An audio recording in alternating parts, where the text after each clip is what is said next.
교회는 뭔지 알아야 돼. 에베소서 1장 22절. 교회는 그의 몸이니 만물 안에서 만물을 충만하게 하시는 이에 충만함이라. 아멘. 교회는 예수 그리스도의 몸이라는 몸. 저는 이번에 정말 이 단어가 굉장히 가슴에 와닿더라고요. 교회는 제2의 성육신이다. 말씀이 육신이 되어 이 땅에 오셨잖아요. 예수님께서 2000년 전에. 이것이 첫 번째 성육신. 두 번째, 교회는 그의 몸이라고 했으니 이제 예수님이 교회를 몸으로 삼고 입고 이 땅에 오셨다라는 거예요. 아멘. 그래서 예수님이 교회를 통해서 역사하시고 교회를 통해서 일하시는 거예요. 얼마나 큰 영광이에요. 요한복음 1장 14절에 말씀이 육신이 되어 우리 가운데 가시매 우리가 그의 영광을 보니 아버지의 독생자의 영광이요 은혜와 진리가 충만하더라. 아멘. 오늘날은 교회 시대잖아요. 이 교회는 여러분이 깨닫든 못 깨닫든 주님의 몸이라는 거예요. 한마디로 말하면 이 교회는 주님이시다. 예수님이시다. 믿으십니까? 이 교회는 주님이 주님. 교회는 그의 몸이다. 이렇게 말해요. 이것부터 우리가 철저하게 인식하고 살아가야 됩니다. 에베소서 5장 30절에 보면 우리는 성도는 뭔가 그러면 그 몸의 지체이니라. 한번 여러분 에베소서 5장 30절을 줄을 쫙 끊어주세요. 에베소서는 교회론이라고 말해요. 그래서 우리는 예수님의 손과 발, 눈과 코, 입, 이 지체란 말이에요. 지체. 이 교회에서는 발도 있고, 입도 있고, 눈도 있고, 그렇게 다 있어야 온전한 몸을 이룰 수가 있어요. 이 온전함은 예수님의 명령이에요. 마태복음 5장 48절. 그러므로 하늘에 계신 너희 아버지의 온전하심과 같이 너희도 온전하라. 한번 따라해 주시기 바랍니다. 하늘에 계신 너희 아버지의 온전하심과 같이 너희도 온전하라. 온전해. 하나님이 온전하신 분이기 때문에 그 하나님의 자녀된 우리들도 온전해야 된다. 그래서 저와 여러분 온전함을 추구하기를 주의 이름으로 축복합니다. 온전해지기를 사모하며 온전하기 위하여 온 힘을 다 써야 된다는 거예요. 온전하라고 할 때 굉장히 무겁고 힘든 말씀 같아요. 우리가 지금물이 많고 실수가 많고 미숙한 사람들이 어떻게 온전해질 수 있을까? 걱정이 앞설 수도 있어요. 그러나 걱정할 일이 아니에요. 데살로니가전서 5장 23절. 평강의 하나님이 친히 너희를 온전히 거룩하게 하시고 또 너희의 온 영과 혼과 몸이 우리 주 그리스도 예수 그리스도께서 강림하실 때에 흠없게 보존되기를 원하노라. 너희를 부르시는 이는 믿으시니 그가 또한 이루시리라. 주님이 친히 이루어 가신다는 거예요. 우리는 어떻게 해야 되는가? 그분에게 맡기면 되는 거예요. 믿으십니까? 내 고집 꺾고 내 의지 꺾고 주님의 말씀에 맡기면 돼요. 그러면 주님의 온전하심을 따라 우리도 온전해질 수가 있다는 거예요. 온전한 뜻이 뭔가? 구구사전에 보면 온전하다는 본바탕 그대로 고스란하다. 쉽게 말해서 처음 만들어진 그대로 뭐 흠이 생기거나 기스가 나거나 해서 상하여지지 않는 상태, 바로 처음 만든 완벽한 모습 그대로 유지되어지는 것이 온전합니다. 그래서 이 온전함을 추구하는 것은 우리가 처음 하나님께서 만들어주신 그 형상대로 회복되어지는 것을 말하고 있습니다. 하나님께서 처음 창조하신 본래의 모습 그대로 돌아가는 거예요. 아담을 만들었을 때 신이 보기에 좋았더라. 완전한 거예요. 완전한 거예요. 우리가 죄 짓고 타락하기 전에는 완전했어요. 그래서 그렇게 돌아가는 것이 완전함을 추구하는 것이잖아요. 성경에서 보면 구약에서는 탐림이라고 해서, 탐림이라는 말은 희생동물이 흠이 없는 것, 즉 하나님께 드려지기에 합당한 것. 흠이 있거나 적이 있으면 하나님께 제물로 드릴 수가 없잖아요. 그리고 또 여호와께 전적으로 헌신하는 것, 의로움을 의미한다. 신명기서 18장 12절 이런 일을 행하는 모든 자는 여호와께서 가정에 계시나니 이런 가정한 일로 말미암아 내 하나님 여호와께서 그들을 내 앞에서 쫓아내시느니라. 너는 내 하나님 여호와 앞에서 완전하라.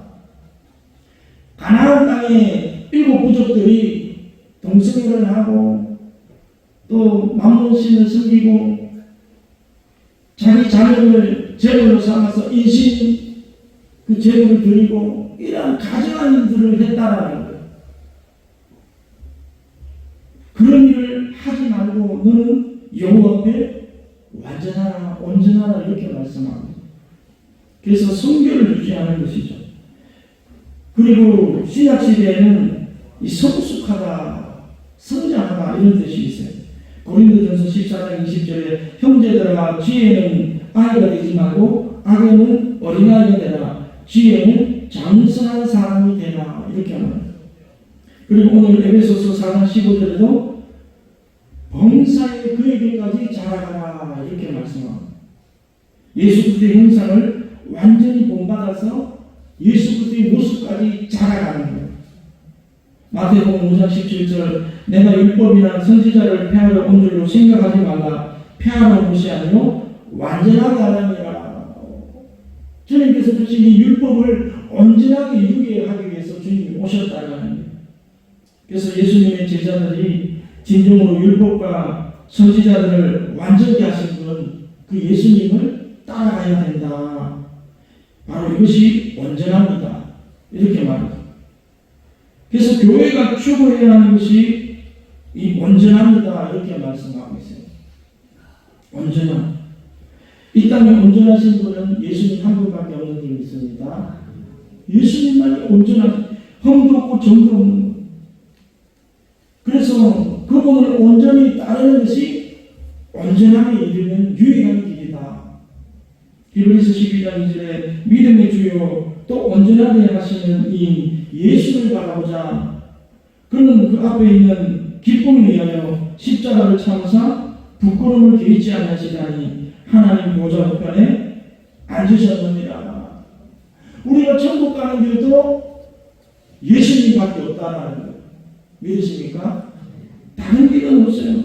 예수님만은 유일한 희망이고 유일한 답이고 유일한 길이에요. 그래서 그분만을 바라보고 나아가야 되는 거예요. 그래서 우리의 신앙의 방향을 한번 새롭게 설정하기를 주님의 이름으로 축복합니다. 여러분 신앙생활의 목적이 무엇입니까? 우리 기독교와 다른 종교의 차이점이에요. 다른 종교들은 자기의 배를 채우고 자기 만족을 위해서 행복을 위해서 성공하게 해달라, 부자 되게 해달라, 형통하게 해달라 그렇게 빌면서 신앙생활을 하잖아요. 우리의 신앙생활은 그것은 부차적인데 이미 주님께서 이 모든 것은 뭐라고 말합니까? 너희에게 있어야 할 줄 아느니라. 너희가 건강해야 할 줄도 알고 돈이 있어야 할 줄도 알고 이 생활에 필요한 모든 것이 있어야 할 줄 안다. 그런 거 유치한 거 구하지 말고 좀 고차원적인 것을 좀 구해라. 그게 뭘까요? 주님을 닮는 거죠. 주님을 닮는 것. 그래서 온전함을 사모하는 삶이란 예수님의 온전한 희생에 감사하며 예수님처럼 되고 예수님처럼 사는 것을 의미한다는 거예요. 저와 여러분이 온전하게 되는 것, 이것이 신앙의 본질이요 신앙의 목표요 신앙의 방향이 되어야 된다. 여러분 마음에 새기기를 주의로 축복합니다. 오늘부터 내가 예수님처럼 되리라. 예수님처럼 자나깨나 이 기도해야 돼. 주님 닮기를 원합니다.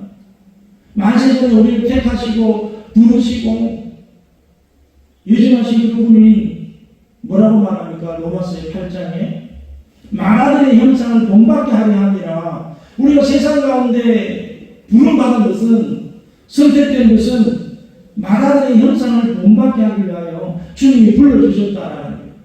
그 목적을 아셔야 돼요. 그것만 되면 다른 건 다 따라오는 거예요. 다 따라와요. 정말로 다 따라와요. 믿으시기를 주여 축복합니다. 언제부터 이런 결단을 해야 되는가? 에베소서 4장 1절에 보면 그러므로 주 안에서 갇힌 내가 너희를 구원하노니 너희가 부르심은 바른 일에 합당하게 행하여. 주님이 부르실 때부터, 처음 우리가 구원받았고 믿을 때부터 합당한 삶, 온전한 삶을 추구해야 된다. 여러분 정말 우리가 온전함을 추구하기를 주여 축복합니다. 완전함을 추구한다, 온전함을 추구한다 할 때, 야, 이러면은 교회를 좀 오래 다니고 경륜이 있고 장로님이나 목사님이나 권사님 정도 돼야 이런 것을 좀 생각하고 추구하지, 나같이 초신자야 평신도야 뭘 그렇게까지 할까? 아니라 처음부터, 신앙생활의 처음부터 목적을 어디에 두느냐? 내가 행복하고 부자되고 성공하고가 아니라 주님을 닮는 것에 목적을 둬야 된다. 여러분, 마귀가 가장 많이 사용하는 인간을 실족하게 하는 무기가, 가장 강력한 무기가 뭐냐면 다 좋은데 내일부터 해라 이 말이에요. 오늘부터 하나님은 하시라고 명령하고 계십니다. 오늘부터 하나님의 말씀을 사모하고 주님의 형상이 무엇인가 그것을 바라보고 나아가는 거예요. 그래서 우리가 다 온전한 사람이 되고 온전한 제자가 되는 것이 교회의 목적이요 하나님의 목적인 줄로 믿으시기를 주여 축복합니다. 온 인류가 구원받기를 원한다. 너희가 다 아담처럼, 처음 아담처럼 완전한 인간의 형상, 처음 만들어진 흠도 없고 점도 없는 그 완전한 형상으로 회복되어지는 것이 하나님 아버지의 마음이라는 거예요. 그래서 그 일을 위하여 교회에서 11절 우리 같이 한번 읽어보겠습니다. 함께 읽습니다. 시작. 그가 어떤 사람은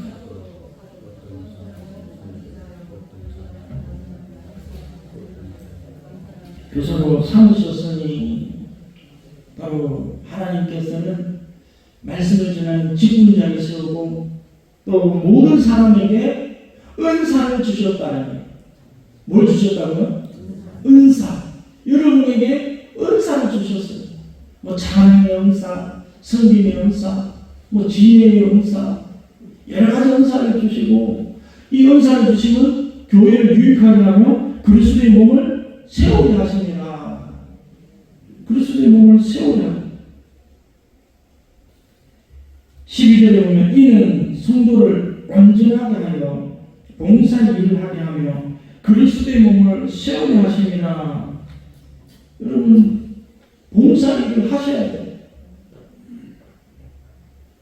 그리고 그 봉사를 통해서 지체들의 한 분 한 분 그 작은 헌신과 봉사가 모여서 그리스도의 몸을 세워가는 거예요.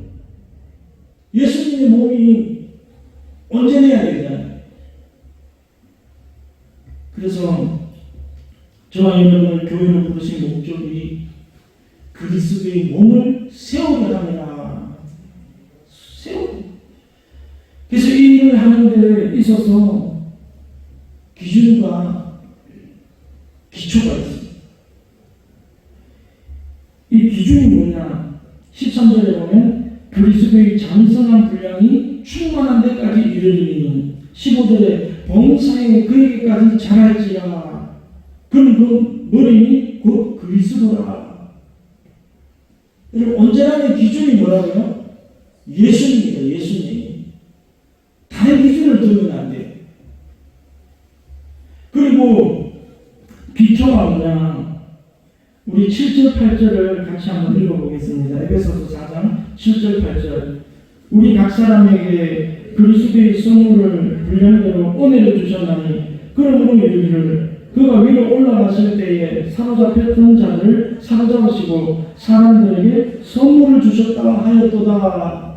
여기 은혜가 무엇인가? 선물이 무엇인가? 에베소서 2장 8절에 이렇게 말씀하고 너희는 그 은혜에 의하여 믿음으로 말미암아 구원을 받았으니 이것은 너희에게서 난 것이 아니요 하나님의 선물이라. 하나님의 선물, 구원의 선물, 구원. 저와 여러분을 구원하기 위해서 예수님께서 십자가에 못 박히셨잖아요. 피 흘리셨잖아요. 이것은 완전한 제물이, 완전한 헌신. 퍼펙트라는, 퍼펙트, 완전한. 주님은 우리를 구원하기 위해서 완전한 희생을 행하셨어요. 완전히 자기 몸을 번제로 다 벌려드린 거예요. 그것이 기초다. 주님이 우리를 구원하기 위해서 완전히 다 드리심으로 말미암아 우리도 주님께 완전한 것을 드려야 된다는 거예요. 여러분, 하나님께서 계획하시고 하나님께서 생각하시는 것은 반드시 이루어지실 줄 믿으시기를 주의 이름으로 축복합니다.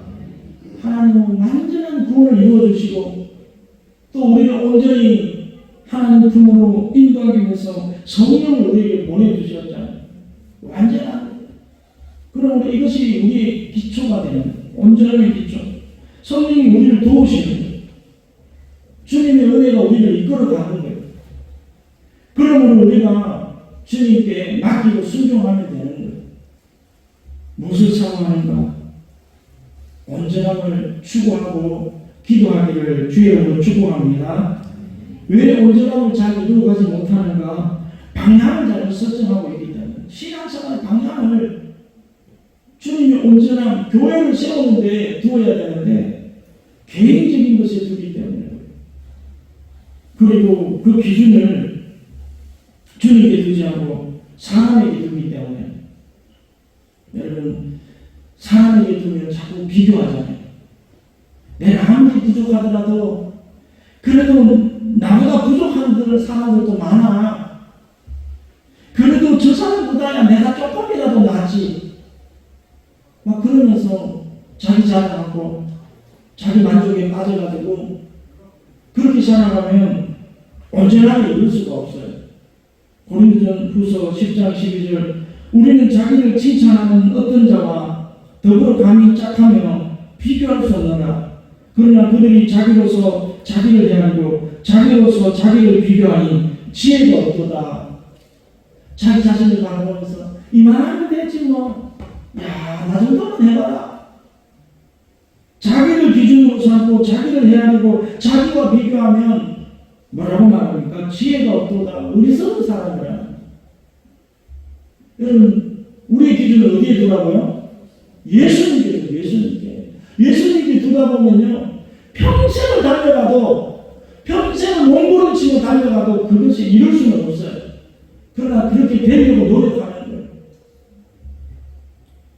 13절에 우리가 다 하나님의 아들을 믿는 것과 아는 일에 하나가 되어 온전한 사람을 이루어 그리스도의 장성한 분량이 충만한 데까지 이르리니. 하나님을 아는 것과 믿는 것이 하나가 돼요. 여러분, 행함이 없는 믿음은 죽음입니다. 우리가 어떤 모습을 닮아가야 될까? 주님은 완전한 하나님이시요 완전한 인간이라고 말해요. 근데 우리는 인간이기 때문에 하나님이 될 수는 없어요. 믿으십니까? 하나님과 같이 될 수는 없어요. 그래서 뭐 우리가 죽은 자를 살리고 뭐 풍랑이는 파도를 잠잠게 하고 이런 시적인 능력은 나타낼 수 없을지라도 그 예수님의 인성은 닮아갈 수가 있는 거예요. 예수님의 겸손, 예수님의 긍휼, 예수님의 온유함, 예수님의 용서하심, 예수님의 순종하심, 그런 것을 우리가 본받아 따라가기를 주의 이름으로 축복합니다. 그래서 그 온전함을 위해서 교회가 쓰임받는다는 것. 첫 번째로 우리에게 사역자들을 주셨다. 여러분, 교회에서 해야 할 일들이 참 많아요. 전도도 해야 되고, 구제도 해야 되고, 뭐 세계 평화를 위해서도 또 기도해야 되고, 많은 것이 있지만 가장 우선적으로 되어져야 할 것이 주님을 닮아가는 온전함을 추구해야 된다. 소경이 소경을 인도할 수가 없잖아요. 배가 지옥 자식으로 만들었으면 안 되잖아요. 우리가 주님의 온전한 제자가 되고 성도가 되어서 그렇게 나아갈 때 세상을 변화시킬 수가 있는 거예요. 온전함을 이루어가기 위해서는 오늘 이렇게 말합니다. 14절 보면 이는 우리가 이제부터 어린아이가 되지 아니하여 사람의 속임수와 간사한 유혹에 빠져 온갖 교훈의 풍조에 밀려 요동하지 않게 하자니라. 여러분, 어린아이의 일을 버리려면 우리가 뭘 하죠? 배워야 돼요. 배워야 돼요. 학생들이 배우잖아요. 학교에서도 배우고 사회에서도 배우고. 어린아이의 이 특징이 뭐냐면 분별력이 없는 분별력. 초등학교 3학년 이하들은요 분별력이 없어요. 눈감사탕 하나 주고 뭐 연필 하나 주고 전화번호 불러달라면요 순진해가지고 그대로 다 불러줘요. 자기를 이용하는 사람인지도 모르고. 그런데 초등학교 한 5학년 이상 넘어가면 전화번호 받아보면 다 가짜예요. 제대로 안 알려져요. 왜? 이제 분별력이 생기거든. 아, 이 사람이 전화번호 받아가지고 우리 엄마한테 전화해가지고 연락하려고 하는구나. 딱 분별력이 생기는 거예요. 어린아이를 버려야 돼요. 영적으로 미숙한 사람들이 참 많아요. 이게 마귀의 영인지 그리스도의 영인지 분별을 못하고. 베드로도 영적으로 미숙함을 나타내잖아요.